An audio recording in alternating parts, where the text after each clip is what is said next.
Allô? Alors, on va solutionner le problème.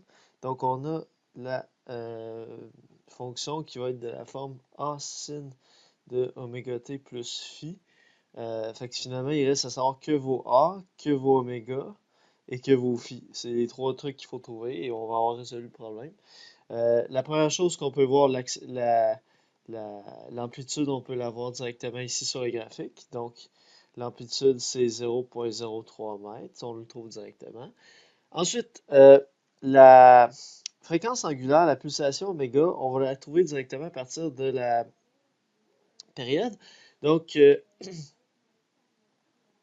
autrement dit, on a oméga est égal à 2pi sur t. Donc, on va aller lire la période. Donc, si on regarde le cycle, mettons qu'on part d'ici, le cycle il part finalement à 0,5 ici, et on fait un cycle complet, on est rendu à 4,5 ici. Donc, ça veut dire que ça prend 4 secondes pour faire un cycle. Donc, 2pi sur 4 secondes, ça veut dire finalement, si on arrondit, on simplifie les deux, fait que ça fait pi sur 2 rad par seconde. Et il reste à trouver phi. Donc, pour trouver phi, là, on voit que le sinus est décalé par rapport à un sinus normal, parce que si c'était un sinus normal, il partirait comme ça.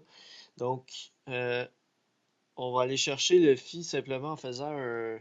En fait, on va comme plugger une valeur dans la formule. Dans le fond, ce qu'on a trouvé jusqu'à date, si on rassemble les paramètres, on a x de t est égal à 0,03 sin de euh, pi sur 2 t plus phi. Fait que là, dans le fond, on va juste avoir à plugger un des points. Euh, donc, par exemple, on peut aller utiliser ce point-là ici. Donc, autrement dit, x vaut 0 lorsque le temps vaut 0,5 secondes.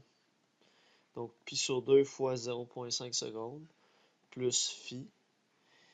Donc, il y a une infinité de solutions à cette équation-là. Il y a, comme on a souvent dit, il y a une infinité de possibilités pour que le sinus donne 0. Une solution, c'est que l'argument vaut 0.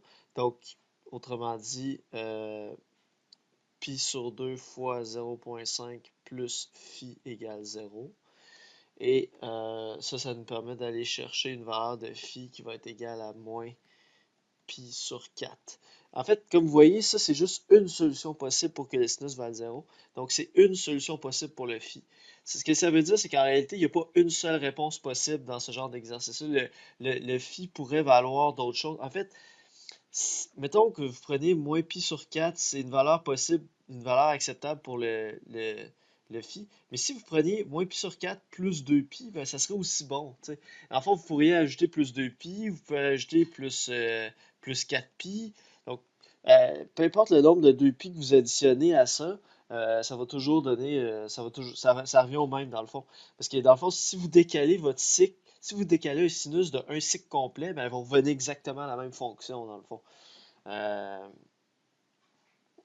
Autrement dit, c'est comme de dire sinus de x est égal à sinus de x plus 2pi.